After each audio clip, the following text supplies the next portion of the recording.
Hi ಎಲ್ಲರಿಗೂ ನಮಸ್ತೆ, welcome to Aishwarya YouTube channel. ಎಲ್ಲರೂ ಹೇಗಿದ್ದೀರಾ? ಇವತ್ತು ಕ್ವಿಕ್ಕಾಗಿ ಬೇಳೆ ಒಬ್ಬಟ್ಟು ಹೇಗೆ ಮಾಡೋದು ಅಂತ ನೋಡೋಣ. ನೋಡಿ, ಇಷ್ಟೊಂದು ಮಾಡಿದ್ದೀವಿ. ಕ್ವಿಕ್ಕಾಗಿ ತುಂಬ ಸುಲಭವಾಗಿ ಮಾಡುವಂಥದ್ದು. ಫಸ್ಟ್ ನಾನಿಲ್ಲಿ ಹಿಟ್ಟನ್ನ ಮಿಕ್ಸ್ ಮಾಡಿ ಇಟ್ಕೊಂಡಿದ್ದೀನಿ. ನಾನಿಲ್ಲಿ 1 kg ಮೈದಾ ಹಿಟ್ಟನ್ನ ತೊಗೊಂಡಿದ್ದೀನಿ. ಹಾಗೆ ಅದಕ್ಕೆ ಸ್ವಲ್ಪ ಅರಿಶಿನ ಹಾಕಿ, ಸ್ವಲ್ಪ ಎಣ್ಣೆ ಹಾಕಿ, ನಾವು ಚಪಾತಿ ಹಿಟ್ಟು ಹೇಗೆ ಮಿಕ್ಸ್ ಮಾಡ್ಕೋತೀವೋ ಅದೇ ರೀತಿ ಮಿಕ್ಸ್ ಮಾಡಿಕೊಂಡು ನೋಡಿ ಈ ಥರ ಸಾಫ್ಟಾಗಿ ಕಲಸಿಟ್ಕೊಳ್ಳಿ.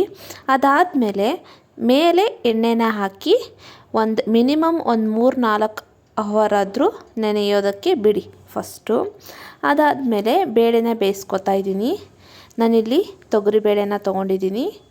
ಇಲ್ಲಿ 1 kg ತೊಗರಿಬೇಳೆನ ತೊಗೊಂಡಿದ್ದೀನಿ.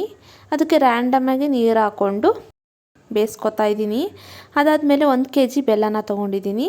ಅದನ್ನು ಈ ಥರ ಸ್ವಲ್ಪ ಪುಡಿ ಮಾಡ್ಕೊತಾ ಇದ್ದೀನಿ. ಹಾಗೆ ಇಲ್ಲಿ ಒಂದು 6 ಏಲಕ್ಕಿ ಹಾಗೆ ಸ್ವಲ್ಪ ಒಣಶುಂಠಿನ ತೊಗೊಂಡಿದ್ದೀನಿ. ಅದನ್ನು ಕೂಡ ಸ್ಮ್ಯಾಶ್ ಮಾಡ್ಕೊತಾ ಇದ್ದೀನಿ. ಅದಾದಮೇಲೆ ನೋಡಿ ಬೇಳೆ ಬೆಂದಿದೆ. ಈ ಕೈಯಲ್ಲಿ ಈ ಥರ ಸ್ಮ್ಯಾಶ್ ಮಾಡಿದ್ರೆ ಅದು ಸ್ಮ್ಯಾಶ್ ಆಗಬೇಕು, ಅಲ್ಲಿವರೆಗೂ ಬೇಯಿಸ್ಕೊಳ್ಳಿ. ಅದಾದಮೇಲೆ ಅದರಲ್ಲಿರೋ ನೀರನ್ನೆಲ್ಲ ಒಂದು ಸ್ವಲ್ಪ ಇರೋದ ಹಾಗೆ ತೆಗಿಬೇಕು. ಅದಾದಮೇಲೆ ಬೆಲ್ಲನ ಪುಡಿ ಮಾಡ್ಕೊಂಡು ಇಟ್ಕೊಂಡಿದ್ವಲ್ಲ ಬೆಲ್ಲನ, ಅದನ್ನು ಹಾಕ್ಕೋತಾ ಇದ್ದೀನಿ. ನಾನು 1 kg ಬೇಳೆ, 1 kg ಬೆಲ್ಲ, 1 kg ಮೈದಾ ಹಿಟ್ಟನ್ನ ತೊಗೊಂಡಿದ್ದೀನಿ. ನೋಡಿ, ಸ್ವಲ್ಪ ಮಿಕ್ಸ್ ಮಾಡಿಕೊಂಡು ಬೆಲ್ಲನ 2 ಸ್ಪೂನ್ ಆಗೋವಷ್ಟು ನಾನಿಲ್ಲಿ ಏಲಕ್ಕಿ ಪೌಡರ್ ಹಾಗೆ ಒಣಶುಂಠಿ ಪೌಡರ್ ಮಾಡ್ಕೊಂಡು ಇಟ್ಕೊಂಡಿದ್ನಲ್ಲ ಅದನ್ನು ಹಾಕ್ಕೋತಾ ಇದ್ದೀನಿ. ಇವಾಗ ಸಣ್ಣ ಫ್ಲೇಮ್ ಮಾಡಿ ಲಿಡ್ನ ಕ್ಲೋಸ್ ಮಾಡಿ ಒಂದು 5 ನಿಮಿಷ ಬೆಲ್ಲ ಕರಗೋವರೆಗೂ ಬೇಯಿಸ್ಕೊಳ್ಳಿ. ನೋಡಿ, ಒಂದು 5 ನಿಮಿಷ ಬೇಯಿಸ್ಕೊಂಡಿದ್ದೀನಿ. ಈ ರೀತಿಯಾಗಿದೆ. ಸ್ವಲ್ಪ ನೀರು ಬಿಟ್ಟಿರುತ್ತೆ ನೋಡಿ ಬೆಲ್ಲ ಎಲ್ಲ. ಈ ರೀತಿ ಬೇಯಿಸ್ಕೊಂಡು ರುಬ್ಬ ಕಲ್ಲಿಂದ ನಾನಿಲ್ಲಿ ರುಬ್ಕೊತಾ ಇದ್ದೀನಿ. ನೀವು ಮಿಕ್ಸಿ ಜಾರ್ಗೆ ಹಾಕ್ಕೊಂಡಾದರೂ ರುಬ್ಕೋಬೋದು, ಬಟ್ ಈ ರೀತಿ ರುಬ್ಕೊಂಡ್ರೆ ಟೇಸ್ಟ್ ಚೆನ್ನಾಗಿರುತ್ತೆ. ಸಣ್ಣದಾಗಿ ಹೂರಣ ರುಬ್ಕೊಳ್ಳಿ. ಎಲ್ಲ ಹೂರಣನ ರುಬ್ಬಿ ಸೈಡಲ್ಲಿ ಪಾತ್ರೆಯಲ್ಲಿ ತೆಗೆದಿಟ್ಕೊಂಡಿದ್ದೀನಿ. ಅದಾದಮೇಲೆ ಮೈದಾ ಹಿಟ್ಟು ಮೇಲೆ ಎಣ್ಣೆ ಹಾಕಿದ್ವಲ್ಲ, ಆ ಎಣ್ಣೆನ ನೋಡಿ ಈ ಬೌಲಲ್ಲಿ ತೆಗೆದಿಟ್ಕೊಂಡಿದ್ದೀನಿ. ಅದಾದಮೇಲೆ ನಾವು ಚಪಾತಿ ಹಿಟ್ಟಿಗೆ ಹುಳ್ಳಿ ಹೇಗೆ ತೊಗೋತೀವೋ ಆ ರೀತಿ ತೊಗೊಂಡು ಕೈಗೆ ಎಣ್ಣೆ ಹಚ್ಕೊಂಡು ನೋಡಿ ಈ ರೀತಿ ಎಲೆನ ಸ್ವಲ್ಪ ಅಗಲ ಮಾಡ್ಕೋಬೇಕು. ಅದಾದಮೇಲೆ ಹೂರಣನ ತೊಗೋಬೇಕು. ಒಂದು ಸ್ವಲ್ಪ ಅದು ಎಷ್ಟು ಫಿಲ್ ಆಗುತ್ತೋ ಅಷ್ಟನ್ನು ತೊಗೊಂಡು ಅದಾದಮೇಲೆ ಈ ರೀತಿ ಫೋಲ್ಡ್ನ ಮಾಡ್ಕೋಬೇಕು. ನೋಡಿ ಎಷ್ಟು ಸುಲಭವಾಗಿ ಮಾಡ್ಕೋಬೋದು.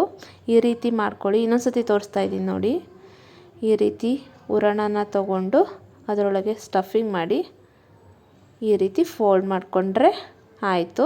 ಅದಾದಮೇಲೆ ನೀವು ಬಟರ್ ಪೇಪರ್ ಬೇಕಾದರೂ ಯೂಸ್ ಮಾಡ್ಬೋದು, ಅಥವಾ ಬಾಳೆ ಎಲೆ, ಅಥವಾ ಈ ಥರ ಶೀಟ್ ಬಟ್ಟೆಯಲ್ಲಿ ಬರುತ್ತಲ್ಲ ಕವರು, ಅದನ್ನಾದರೂ ತೊಗೋಬೋದು, ಅಥವಾ ಎಣ್ಣೆ ಕವರ್ ಆದರೂ ತೊಗೋಬೋದು. ಈ ರೀತಿ ತೊಗೊಂಡು ಮೇಲೆ ಕೆಳಗೆ ಎಣ್ಣೆನ ಹಚ್ಬಿಟ್ಟು ಕವರ್ಗೆ ಏನು ಸ್ಟಫಿಂಗ್ ಮಾಡ್ಕೊಂಡು ಇಟ್ಕೊಂಡಿದ್ವಲ್ಲ ಉಳ್ಳಿ, ಅದನ್ನು ಇಟ್ಬಿಟ್ಟು ಕೈಯಲ್ಲಾದರೂ ನೀವು ಈ ಥರ ಎಲೆನ ಉತ್ಕೋಬೋದು, ಅಥವಾ ರೋಲರಿಂದನಾದರೂ ಉತ್ಕೋಬೋದು. ಅದಾದಮೇಲೆ ಈ ರೀತಿ ಒಬ್ಬಟ್ಟನ್ನ ತೆಗೆದುಬಿಟ್ಟು ಹಂಚ ಮೇಲೆ ಹಾಕೋದು. ನೋಡಿ, ಇಲ್ಲಿ ಒಂದು ತವಾನ ತೊಗೊಂಡಿದ್ದೀನಿ, ಅದಕ್ಕೆ ಸ್ವಲ್ಪ ಆಯಿಲ್ನ ಹಾಕ್ಕೋತಾ ಇದ್ದೀನಿ. ಅದಾದಮೇಲೆ ಪೇಪರಿಂದ ತೆಗೆದುಬಿಟ್ಟು ಈ ಥರ ಹಂಚಿಗೆ ಹಾಕ್ಕೊಂಡ್ರೆ ಆಯಿತು. ನೋಡಿ, ಕೈಗೂ ಅಂಟಲ್ಲ, ಏನೂ ಇಲ್ಲ. ಈ ರೀತಿ ಒಬ್ಬಟ್ಟನ್ನ ಬೇಯಿಸ್ಕೊಂಡ್ರೆ ಆಯಿತು. 2 ಸೈಡ್ ಚೆನ್ನಾಗಿ ಬೇಯಿಸ್ಕೊಂಡ್ರೆ ಒಬ್ಬಟ್ಟು ತುಂಬ ಸುಲಭವಾಗಿ ಮಾಡ್ಕೋಬೋದು. ತುಂಬ ಟೇಸ್ಟಿಯಾಗಿ ಕೂಡ ಇತ್ತು. ಈ ರೀತಿ ಅಳತೆ ಮಾಡಿ ಮಾಡಿಕೊಂಡ್ರೆ ತುಂಬ ರುಚಿಯಾಗಿ ಬರುತ್ತೆ. ಆ ಕಡೆ ಸಿಹಿ ಕೂಡ ಇರಲ್ಲ, ಈ ಕಡೆ ಸ್ವಲ್ಪ ಸಪ್ಪೆ ಕೂಡ ಇರಲ್ಲ, ಕರೆಕ್ಟಾಗಿರುತ್ತೆ. ನೋಡಿ, ಈ ರೀತಿ 2 ಕಡೆ ಬೇಯಿಸ್ಕೊಂಡ್ರೆ ಒಬ್ಬಟ್ಟು ರೆಡಿ ಆಯಿತು. ಒಂದೊಂದಾಗೆ ಮಾಡಿ ಸೈಡಲ್ಲಿ ನಾನು ಇಟ್ಕೋತಾ ಇದ್ದೀನಿ. ನೋಡಿ ಎಷ್ಟು ಚೆನ್ನಾಗಿ ಕಾಣಿಸ್ತಾ ಇದೆ ಅಂತ. ನೀವು ಟ್ರೈ ಮಾಡಿ ಹೇಗಿತ್ತು ಅಂತ ಕಮೆಂಟ್ ಮಾಡಿ, ಲೈಕ್ ಮಾಡಿ, ಶೇರ್ ಮಾಡಿ. Thank you for watching.